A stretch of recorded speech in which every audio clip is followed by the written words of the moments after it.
Danielle Cook is a professional nutritionist and cooking instructor, and her sister, Adrienne, is a gardening and cooking writer.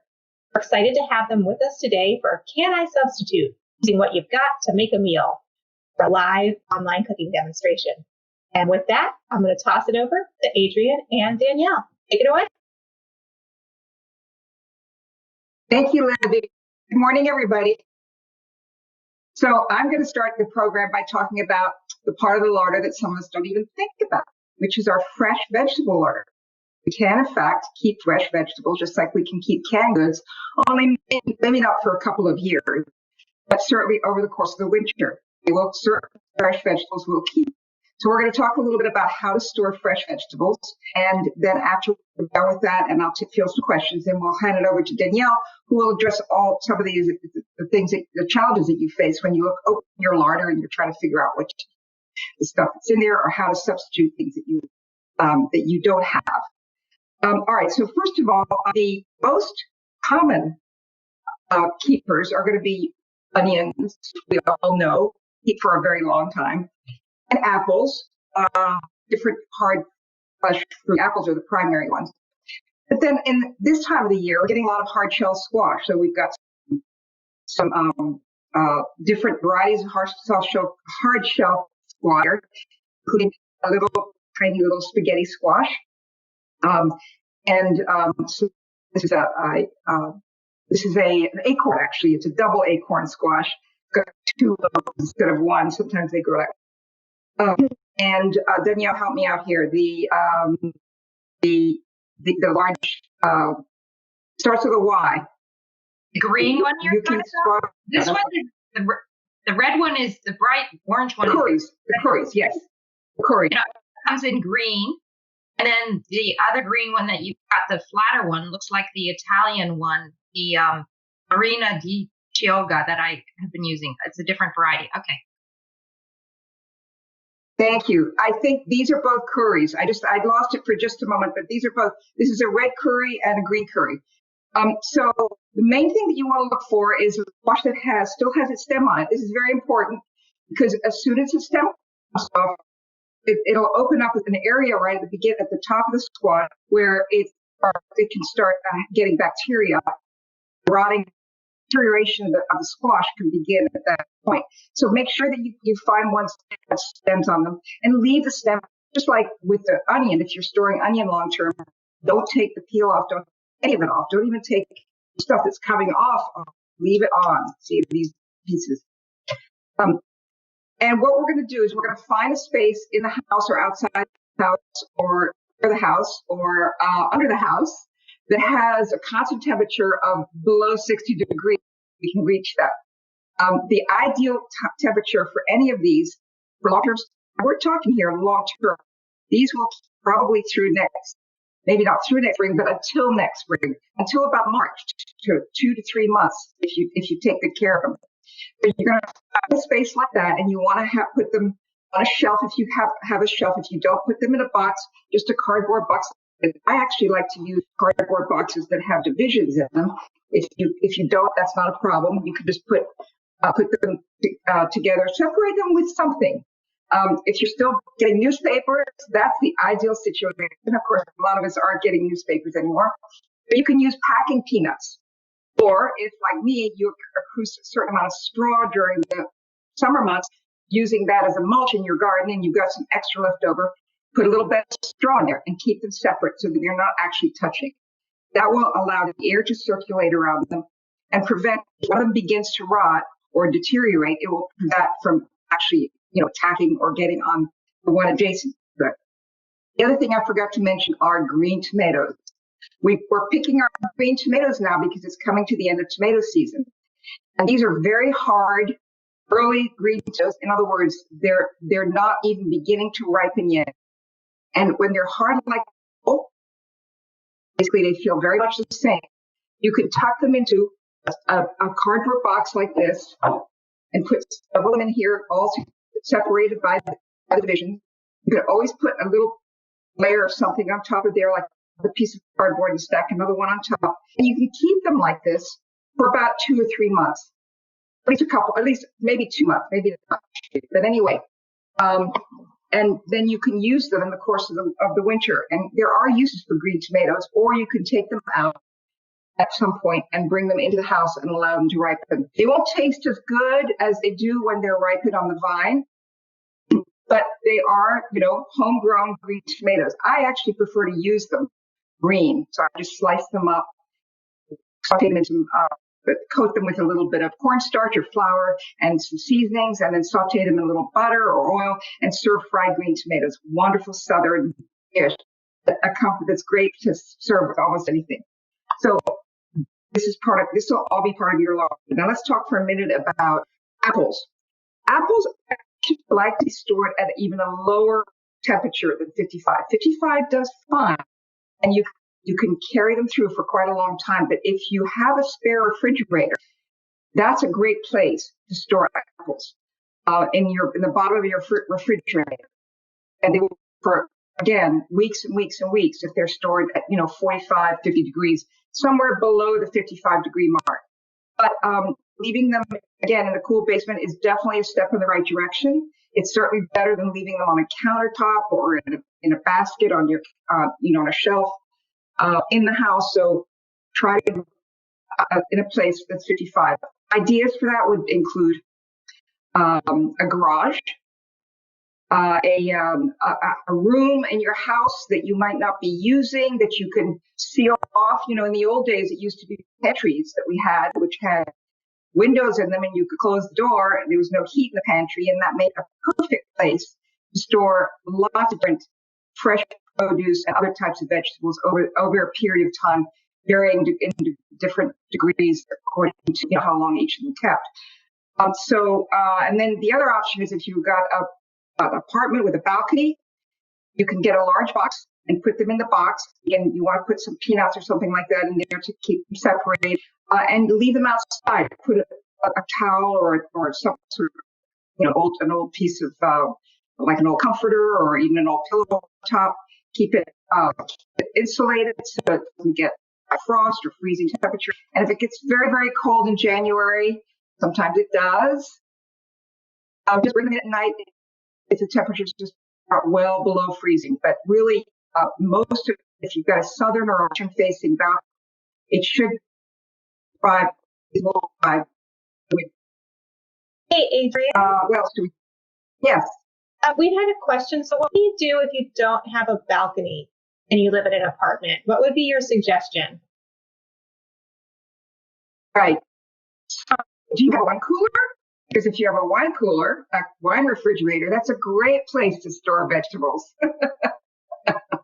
You keep it at somewhere around 60, 55 or 60. If you don't have a wine refrigerator, then I find the coolest spot in your apartment. I don't know what that would be, but if there's a closet that's sort of away from the heating system or that you can close off, and you want to put something at the very back of it, where it's really away from things, that would be another good place for it. So I would look for the coolest spot that you've got, and then keep it in a box or a drawer or a dresser or some sort of one of those plastic, things that you can get at Bed Bath and Beyond that you could pull out drawers, put them in something like that. As long as there's some air circulating around it, it's airtight. That's the main thing. One of the other tricks that I like to share is the fact that I put dates on all of these when I put them away. This is kind of important because when you go to retrieve them, it's good to put the ones that have been there for the longest. So the easiest way to put a date on it is take a little piece of tape and write the date on it, and then tape it onto the side of the squash. I don't know if you can see that here, but I one right here on the curry squash. And you can do the same thing on each of the apples. Don't use the ink to write directly onto the skin because that will just penetrate over the top. It'll get onto the inside, and you just don't want to mess with that. So just put that little piece of tape on, it'll come right off. So what else?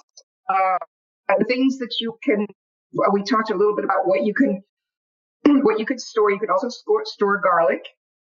I don't usually have enough to store, but this year I'm growing quite a lot of garlic. So this time next year, I expect I'll be in this situation talking to you about storing garlic a little bit more. We can store potatoes and sweet potatoes at the same way as all the others. However, one thing that you need to be aware of is do not store sweet potatoes with apples or with tomatoes. Don't store any potato, whether it's sweet potato or regular potato, with apples or tomatoes. Why? Because these type of gas, when they ripen, as they ripen, and they'll emit a gas that will cause rotting and some negative effects on tubers. So you want to really avoid that. When you're storing potatoes, regular potatoes, you will make sure they're covered up completely with something so they don't get exposed to light. And in fact, generally speaking, most of these prefer being in the dark when you're keeping than it being in the light. So yeah, you do want to have a place that you can really totally shut them off from light and from heat.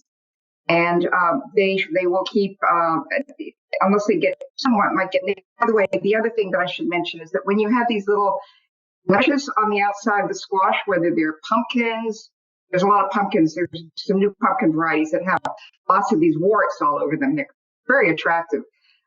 Don't take those off. That's part of the skin. And try to avoid blemishing the skin in that way when you're moving them around. Treat them gently. Some of them will have a little dirt on the outside. Just clean that off, but carefully, don't scrub it, because you really don't want to damage the skin in any way or scrape it or anything like that. This is the protection of the squash. The squash and the sweet potatoes, and even the regular potatoes, if they're taken care of well, will sweeten up in the course of storage. So it's a really great way to improve the actual flavor of these long-keeping vegetables. The ones that you probably want to use at first are going to be your spaghetti squash, which do get a little bit dried out in the course of the storage. So use those first.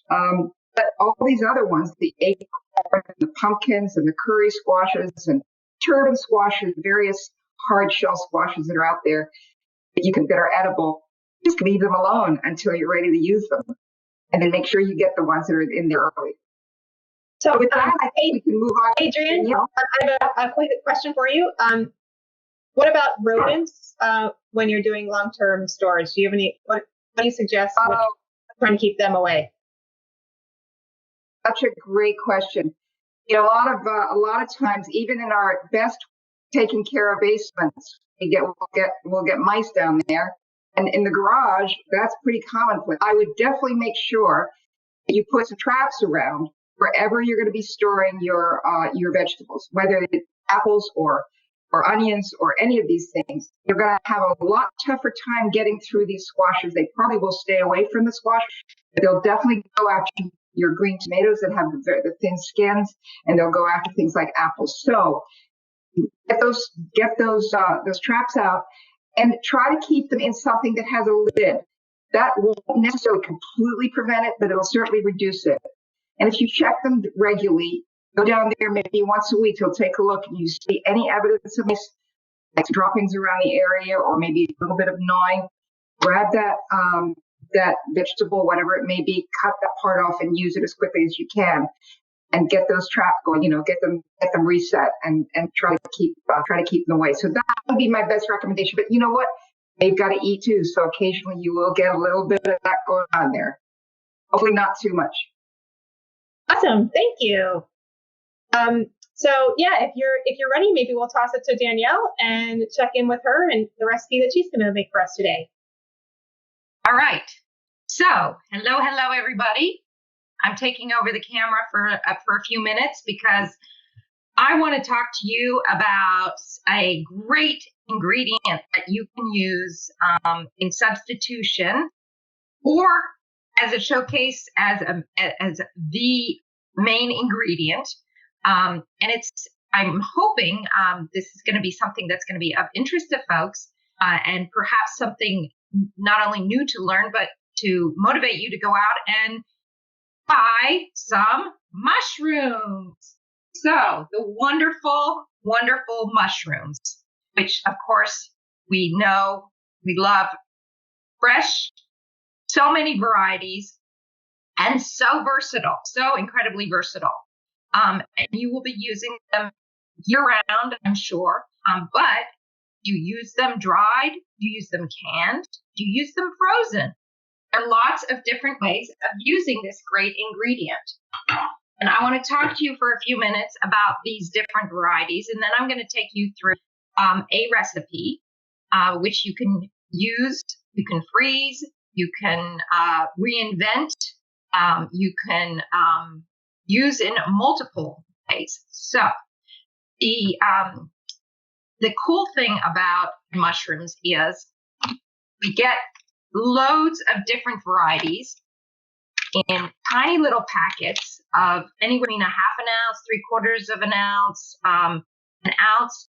And these things really reconstitute significantly. So here I've got porcini, which are traditionally used in things like risottos or stews, even soups. I've got some dried shiitakes, and I've got some cremini mushrooms. So creminis being in the same family as the baby bellas that, or the brown mushrooms like these that I also on display. Oops, trying to get my camera angle right. So these creminis, same thing. So the other whole area of dried mushrooms are in the Asian mushrooms. And here I like to keep on hand in my pantry. These are black mushrooms, which look, well, they look like black mushrooms. I keep black mushrooms, and I keep these lovely lily mushrooms, which literally look like just lilies, dried lilies, or stems of dried lilies. These are fabulous in hot and sour soup, and that's a great dish to be considering, or great soup to consider as the weather gets cold, cold, cold. And dried mushrooms will keep forever if you store them properly. That was one ingredient Adrienne didn't touch on because my subject today. But if you keep them in an airtight container, even in a Ziploc bag, and in a dark pantry, cool pantry, they will literally last forever. Every now and again, if you don't use them, there can be like critters, little moth type things that can sprout in there. So you need to just kind of be cognizant of that and be aware of that, and toss them if that happens. But my dried Asian mushrooms, I've had these for at least a couple of years. I know they put an expiration on them because they have to, but I tend to not be too concerned about that. So having dried mushrooms on hand is really a great ingredient because you can turn them into a star of a dish. You can substitute them if you don't have fresh on hand. The other option to keep in your pantry going forward are some mushrooms in a can. These are two different kinds, stems and pieces, and these are sliced creminis. You can also find mushrooms frozen. Trader Joe's carries them, and I know Whole Foods carries them in the freezer section. Also, again, another great ingredient to have on hand for any need to substitute out. So, how do you work with these dried mushrooms? Now, I'm going to show you a couple of things that I like to do. I'm just going to flip my camera down a little bit so I can see, so you can see what's going on here on my board. So, a lot of people don't think about this, but taking your dried mushrooms and putting them in the food processor and grinding them into a pretty fine powder is a great way of having this flavor on hand to sprinkle into gravies or into soups or into stews. You can even mix a little pinch of this into egg salad, or into sprinkled on top of a deviled egg. A little bit goes a long way because the flavoring is going to be quite intense. So that's one kind of nice trick to have up your sleeve. But here's the deal. when you're getting ready to use dried mushrooms, you want to soak them in very hot water. There are a number of different ways that people recommend. Some say cold water, some say boiling water. I find that the cold water takes too long, and the boiling water can actually extract some flavor from the mushrooms. So hot water is, to me, the way to go. And these have been soaking for 20 minutes. While Adrienne was chatting, I poured my very hot water over. And so we are ready to actually now work with these. So what I'm going to do is get a piece of cheesecloth, and I'm going to carefully scoop these out and wring them out. Now, I'm doing it this way because there is grit that most commonly comes with the dried mushrooms. And so I don't want to stir that up from the bottom. I'm just going to lift my mushrooms out. And you can see what's being left behind is a very dark broth. And this is also now another ingredient that you can have on hand.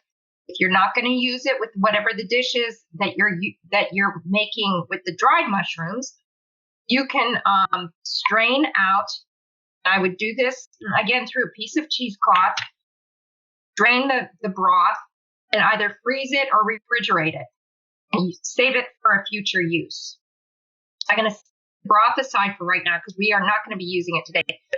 I think you can probably see there's a fair amount of grit that's already just accumulated in the bottom of the bowl there. But this is wonderful, flavorful broth, not to be tossed. So now we're going to wring out our mushrooms. And I'm doing this for this recipe. And our recipe today is a duxelles of mushrooms. Duxelles is just honestly, it's just a fancy word for chopped up mushrooms. You might not need to squeeze out these mushrooms when you're doing other dishes, but this is a dish that does require the mushrooms to get very dried because we're going to make a very, very intense chopped duxelles, like spread. So this, I'm going to also hold on to this because this is good broth, and I'll add it to my other bowl. Now, these mushrooms are going to go into my food processor.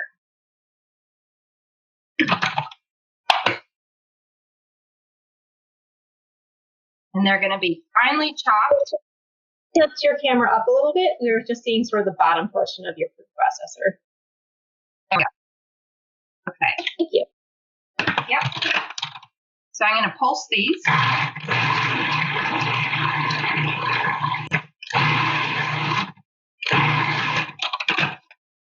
So you don't have to use just dried mushrooms for this. You can use a combination of fresh and dried if you like. Or you can do these with all fresh. Or you can use canned. I mean, in fact, let's do that. Let's throw some of our slices in here. We've got some mushroom bits and stems, and let's go ahead and just add those into here. I need to drain them out really well. And in the process of cooking, we're gonna eliminate a lot of the moisture from the mushrooms. So just to give ourselves a little bit more ingredient bulk, let's go ahead and chop those in there.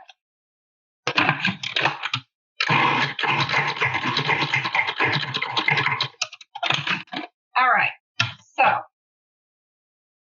shifting gears, we're going to go over to this cooktop now, and I'm melting a tablespoon of butter.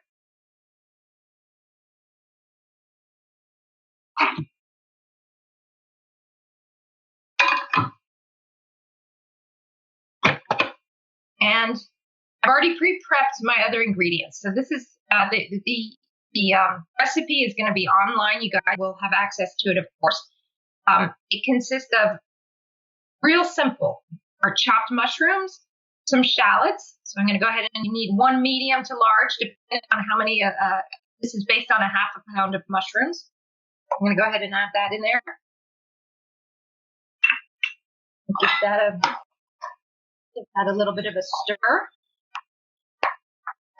So 2 tablespoons total of butter in this. 1 tablespoon that we're going to do the saute with, and 1 tablespoon that's going to go at the end. Our mushrooms.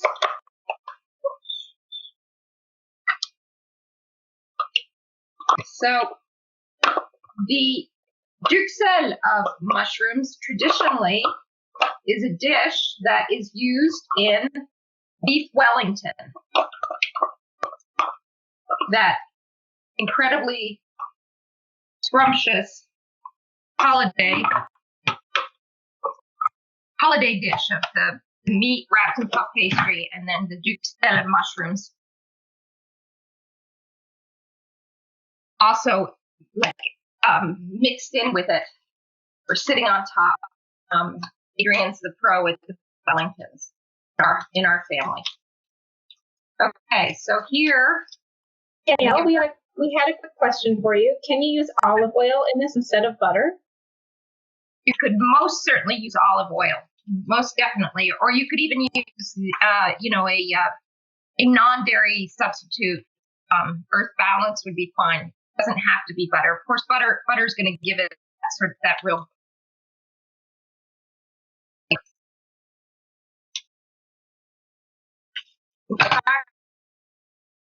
I'm going to just set these aside so you might better view. So these are our other ingredients. I'm dried thyme, but of course, talking about substitutions, I'm using dried thyme for the sake of the thyme. This is I picked from the garden. Fresh is lovely, wonderful. But I'm not gonna take the time right now to remove every little leaf off of this. We just need to keep our show going. So I'm gonna use dried thyme in this, and I'm gonna go ahead and add half a teaspoon, maybe a little bit more.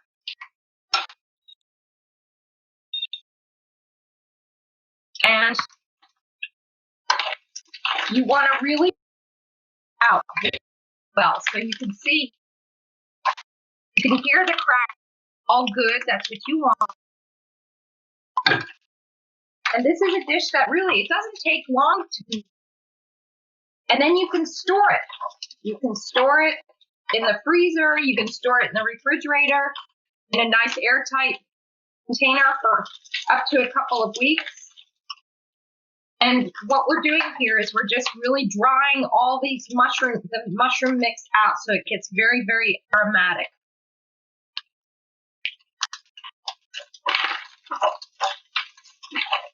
So the last ingredient that I put into this is some sherry, some dry sherry. You can use vermouth, a dry vermouth, and if you rather not go the alcohol route, use a quarter cup of a good rich chicken broth. And if you don't want to do chicken broth, you can use a good vegetable broth. So you can see that in this very simple recipe, you've got a number of substitutions that you can swap out or change it up to suit your preference. We're going to put this in there and let that evaporate.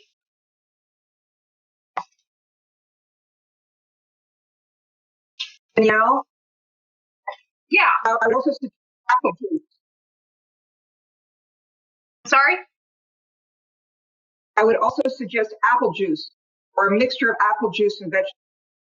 Okay, apple juice. Yeah, I mean you'll get a sweeter finish product, but Danielle, we had a question in the chat. Could you also use the saved mushroom broth from earlier? Oh, you could absolutely do that. Yeah.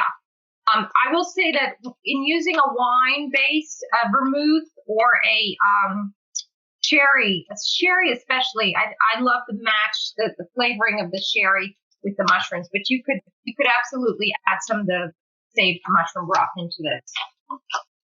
So that cooks off for several more minutes. And I have one here that I did earlier or yesterday. It's very, very dark because I let it just kind of simmer with, there's a variety of different mushrooms in this. So you don't have to use one kind of mushroom in this, as you saw me do this morning. I used a combination of dried and the cans. And so what are you going to do with this besides make beef Wellington? Well, let's talk about that.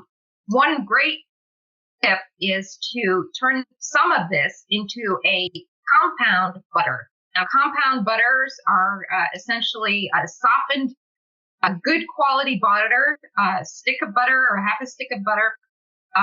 Whip it. I do it with an electric beater, and then fold some of this duxelles into there. And you can use that on an appetizer platter, spread it on bread, sit on top of scrambled eggs.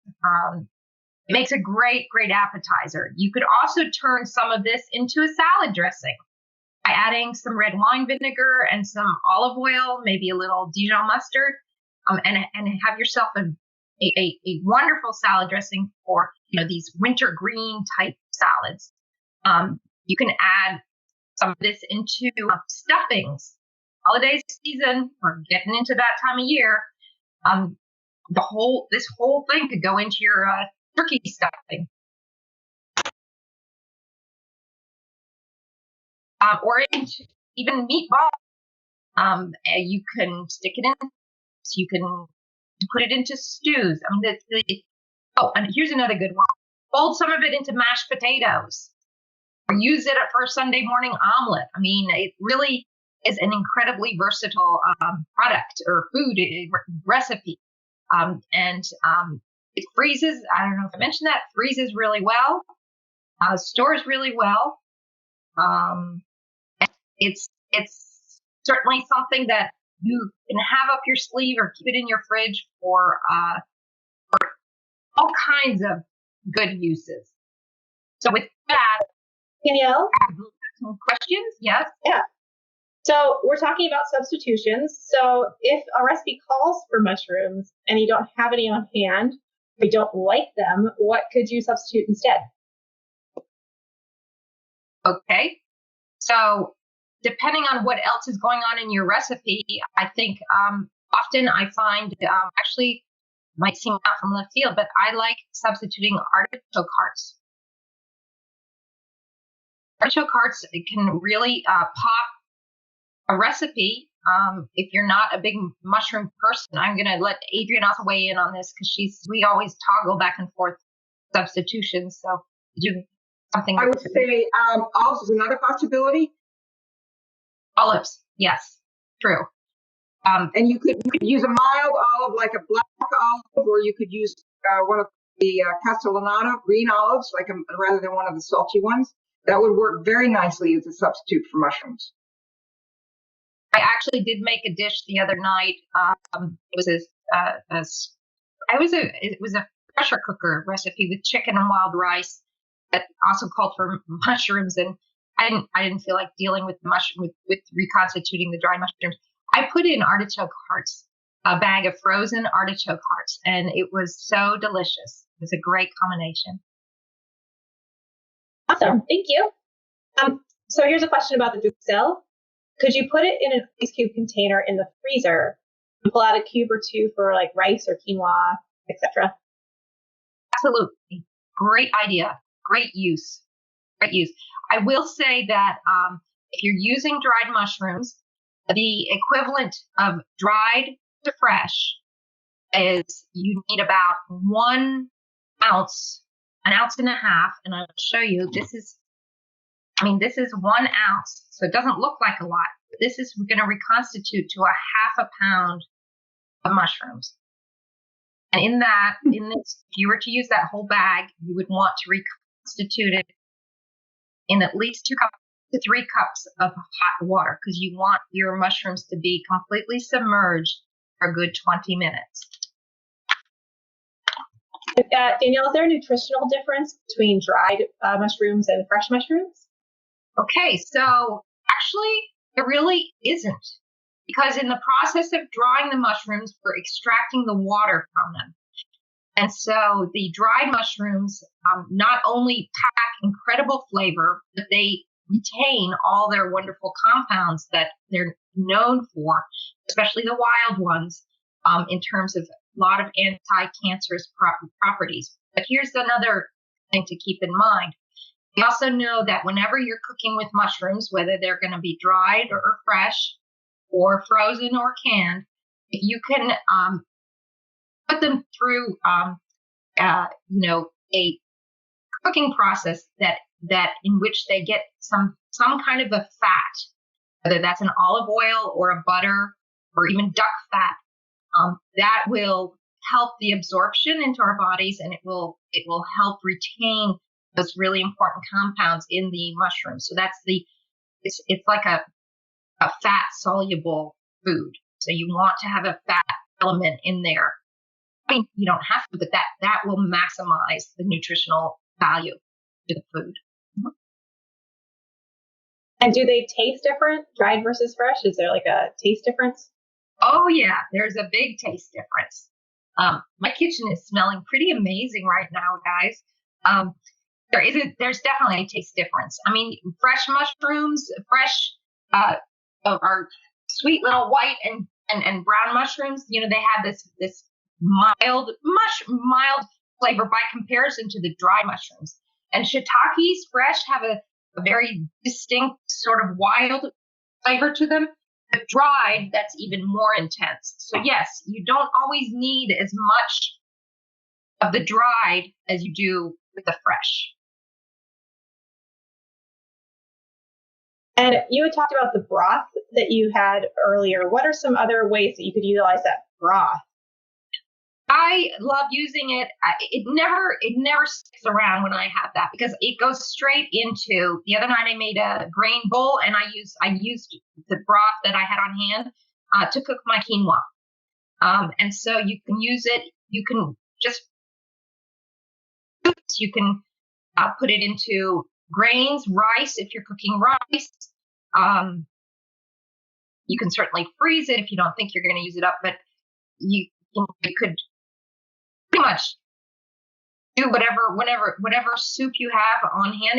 It's going to have a good flavor. It's not going to be overwhelming, but it's essentially a mushroom broth. So think of it in those terms. What else would you use a broth for? Great. Anytime, let me jump in here for a second. Anytime that you're sauteing vegetables, you get to a point where with onion, celery, garlic combination, for example, you get to a point where the liquids have all evaporated and you've got basically sort of like a roux going, a vegetable base. And if it calls for like an alcohol, a wine or something that put on there for reduction and you don't use a wine, the mushroom broth is fabulous. Just throw a little of that in there instead of a sherry or instead of a white wine. And it does the same thing. It won't overwhelm the dish with mushroom flavor. It just imparts an additional flavor to it, just as the wine would. So that's a great use for it. I keep it on hand, and you only ever have to use maybe a quarter of a cup or at the most a half a cup in that regard at a time. So it doesn't really have a big impact on it. Just really just enhances the flavor of the vegetables. That's a great use for it. And what are your go-to substitutions for herbs and things? Like if a recipe calls for a certain type of herb, like a oregano or a thyme or something, what are your go-to sort of swap outs for those kinds of substitution needs? So we probably both have something to say about that, actually, right? You go ahead, Danielle. You start. Okay, I will start. So I like to think in terms of if you are making a dish that is calling for oregano, as the example, then your dish is probably a kind of a Mediterranean in flavor dish. So any of those herbs in that family would work really well, like marjoram, like basil, thyme, even parsley. Parsley's kind of across the board. And so I like to think, about herbs and spices, the substitutions that you could use. I like to think of them in terms of the different regions, the different kind of style of cooking that you're going to be doing. And so you have the flexibility within that style of cooking to really kind of play with these different spices. So if you were making an Indian dish, that opens a whole nother world to you. If you're making Middle Eastern food, there's a whole palette of spices there and herbs that you can use. So in terms of I think, oregano is green. So let's swap this out with another green herb kind of a thing. Adrienne? Right, and I would build on that notion that Danielle suggested by also expanding it to include sage and rosemary are very Mediterranean herbs. And you know what? Sage goes great in place of oregano if you happen to have some of that. Basil and mint are almost interchangeable. Even with a tomato dish, mint goes great with tomato. Think about that. And of course, there's also the dried versus the fresh. And there's all of these herbs, with the exception possibly of basil, but certainly with oregano and mint and rosemary and sage, you can use dried instead of fresh. So think about that. Awesome. Well, I think we're going to pop up a poll here if people are able to participate. And let us know if you've ever used dried mushrooms in your cooking. And we can get a little cue as to how people are feeling. And if you don't see a poll pop up on your screen, you can also answer in the chat if you'd like. Okay, with just another few seconds here. And while we're waiting for the responses to come in, we did get a question. Do you use the liquid from canned mushrooms? I do not. No. Generally speaking, it's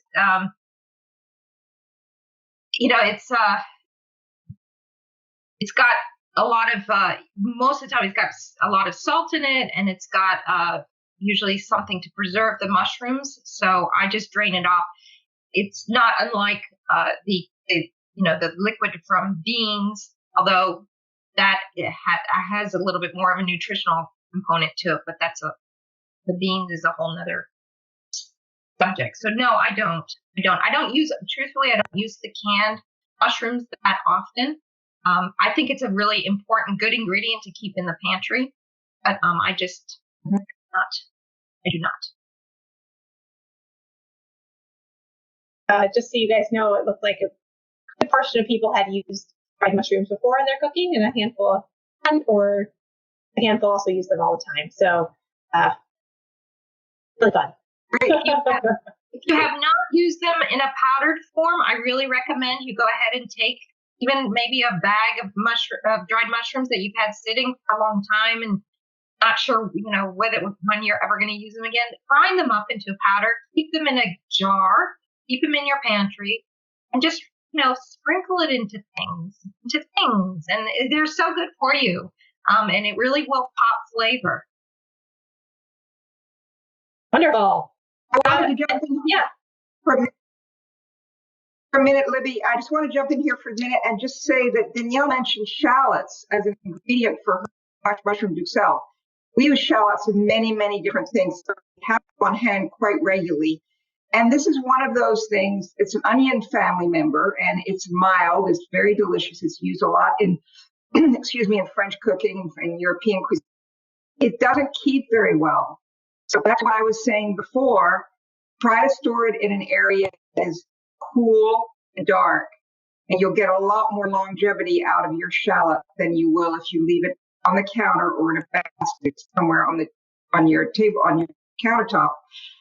Even in the refrigerator, it doesn't do as well as it would in an environment that really is friendly to an onion long term. But these will not keep as long as the onions, so use them up relatively quick. You'll see them starting to sprout.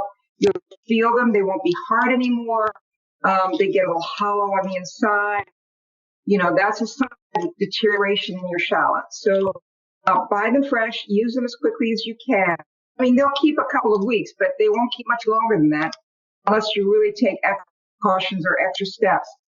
Put them in a cool environment, be again below 60 degrees. In your wine cooler.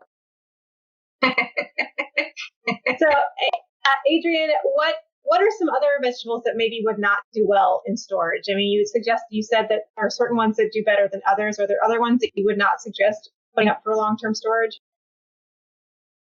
Right. So eggplant, for example, that doesn't do very well long term. Eggplant is one of those vegetables that doesn't like to be in the refrigerator because it starts collapsing the interior when it's in the refrigerator, but it also doesn't do very well when it's out. So, you need to use your eggplant up fairly quickly. A lot of us have, a lot of folks have CSA boxes and they come in and you've got all these things in there and you've got to use them all at once. No, the eggplant would be one of those things you want to push to the top of the list, but fennel is something that you keep that in the refrigerator. That keeps a lot like apples do, like cold. And so you can keep that for a fairly long time in the refrigerator. The obvious ones are going to be lettuce and kale and your greens. I always like all of those in a big cup, a big bowl of water. Get them totally hydrated.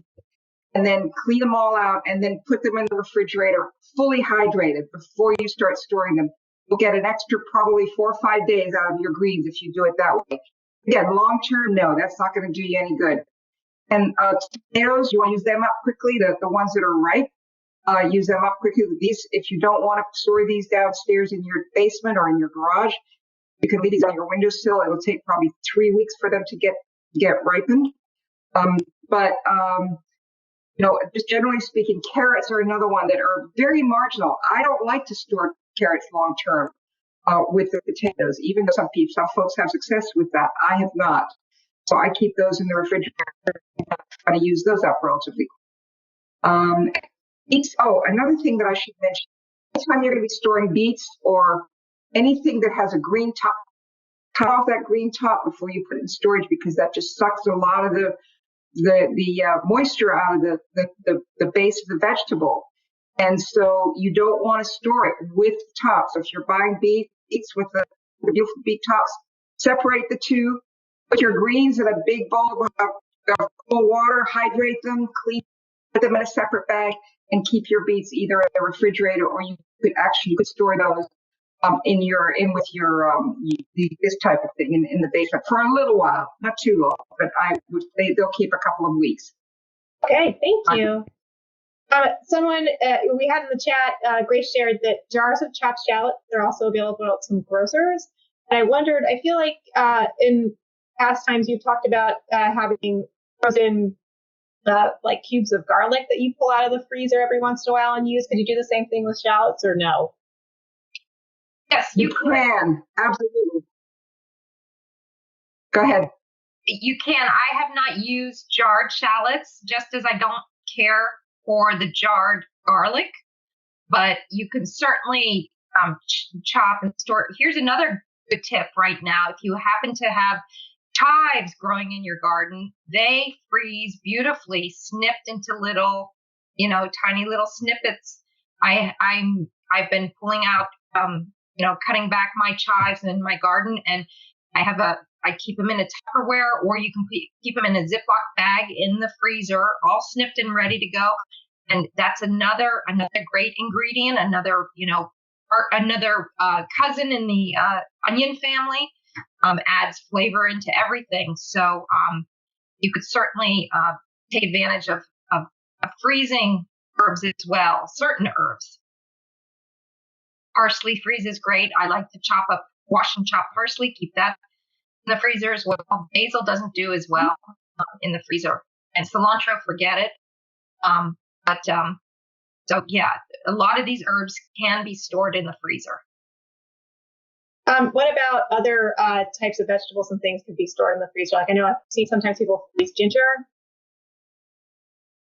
Yeah, I've frozen ginger. I've frozen butter. Winter squash cubed up. You can freeze. It freezes very well. I really like that Adrienne made the point of saying that when you're storing your winter squash, it will get sweeter in that protective thick shell that it's got. So, and And when you get the squash with the little bumps on there, those are sugar deposits. So don't, as she said, don't clean them up. Don't knock them off. So what other, so right now in my freezer, I have extra, I've got tomatoes from my garden that, looked really ugly, but the flavor was pretty decent. So I just rough cut them and pop them in the freezer. And peppers, a medley of bell peppers. I have that ready to go. I like to chop and freeze leeks, very handy to have on hand. Celery as well. Carrots, obviously, and I agree with Adrienne. Carrots don't do well stored in your crisper. For one thing, they lose a tremendous amount of their nutrient component.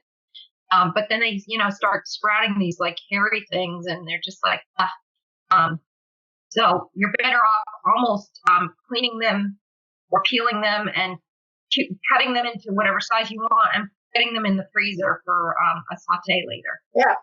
We had a question. So Diane says she's found that radishes and turnips keep best stored in a jar of water in the refrigerator with the tops removed. Would that work for beets?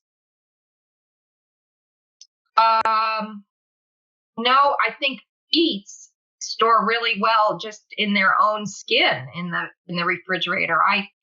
I would not submerge them in water. I never have. I think they hold up really well. Adrienne, have you tried putting them in water? When I have beets that I'm not going to use right away, usually I'll go ahead and cook them and keep them in a plastic bag or a jar or plastic container, cooked. And I find that I use it up faster that way, frankly. But I would say that if you're not going to cook them, or if you just want to keep them raw, just keep them in the in the vegetable drawer, and again make sure the greens are no longer attached, and they should keep for a couple of weeks that way. And when you cook them and have them just stored in your refrigerator, do you cook them? How do you cook them? Do you peel them? Do you boil them? Do you roast them? No, I don't peel them. I just either put them in the microwave or put them in the oven, or boil them up in water and just cook them until they're, done on the inside. Leave them in the skin. Yeah. And we had another Adrienne in the chat. She posted that she takes tomatoes and makes salsa and puts the jars in jars and stores those in the freezer. So another tip. Oh yeah, great. This is our Adrienne. Hi, Adrienne. The salsa is green tomatoes are fabulous for salsa. Yes. Awesome. Another one that does quite well is the spring onion scallions. Do in the freezer, and so does lemongrass. I don't know if any of you have ever tried growing lemongrass, but it grows quite well in this environment. And if you have lots of it and you grow, it grows huge. So it's a nice thing to be able to store in your freezer. Cut it up and put it in plastic bags. Wonderful. Well, we're getting just about on time, so I wanted to say a big giant thank you to Danielle and Adrienne for guiding us through some awesome ideas for storage, for long-term, for vegetables, and also some great substitution ideas, specifically some great mushroom ideas as well. So thank you guys both so much.